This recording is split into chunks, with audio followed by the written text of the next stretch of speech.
ছাত্র সমাজের যে আন্দোলন তাদের বিন্দুমাত্র ছাত্র নাই।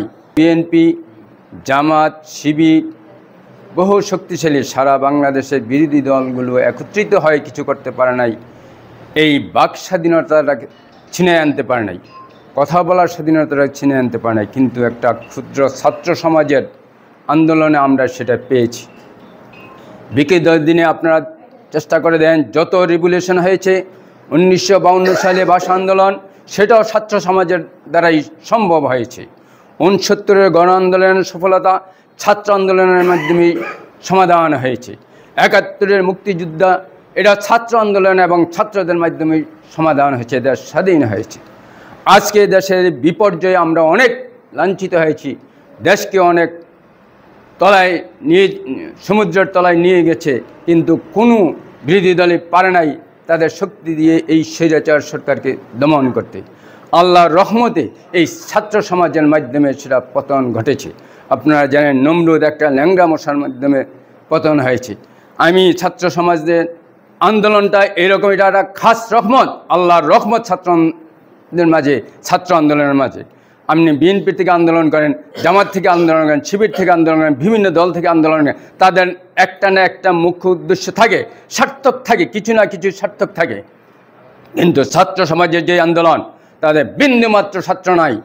তাদের স্বার্থটা হইল দেশের, জাতির, সমাজের, মানুষের, যাতে মানুষ সুন্দরভাবে দেশে বসবাস করতে পারে, সুন্দরভাবে সে চলাফেরা করতে পারে, সেটাই তাদের।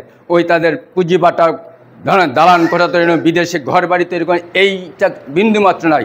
তাই আল্লাহর খাস রহমত তাদের উপরে থাকে, এই ছাত্র সমাজের উপরে থাকে, ছাত্র আন্দোলন থাকে। এই কারণেই আজকে আমরা এই ছাত্র আন্দোলনের মাধ্যমেই এই বাক স্বাধীনতা পেয়েছি। যাই হোক, দেশে বিভিন্ন রিভলিউশন হয়।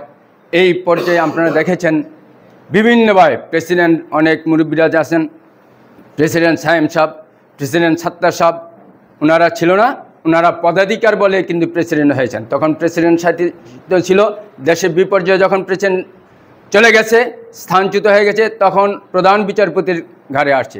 ঠিক আমাদের এটাও আজকে চেয়ারম্যান সাহেব নাই, প্যানেল চেয়ারম্যানের অন্তর্ভুক্ত হয়ে গেছে। প্যানেল চেয়ারম্যান প্রথমজন যখন নাই, দ্বিতীয়জন।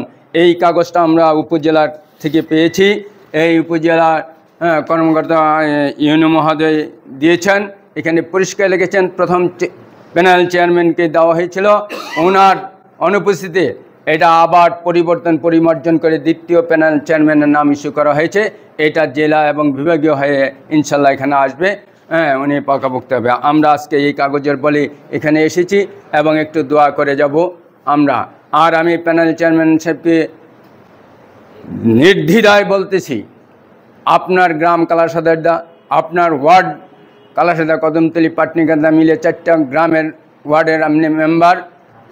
আপনার এই মেম্বারই 4 গ্রামের নয়, আর এখন যে কাজ করবেন 4 গ্রামের নয়, কালাসাদারদার নয়। আপনি এখানে 21টা গ্রামের প্রতিনিধি, 21টা গ্রামের সম বন্টন আপনার সেবা যেন পায়।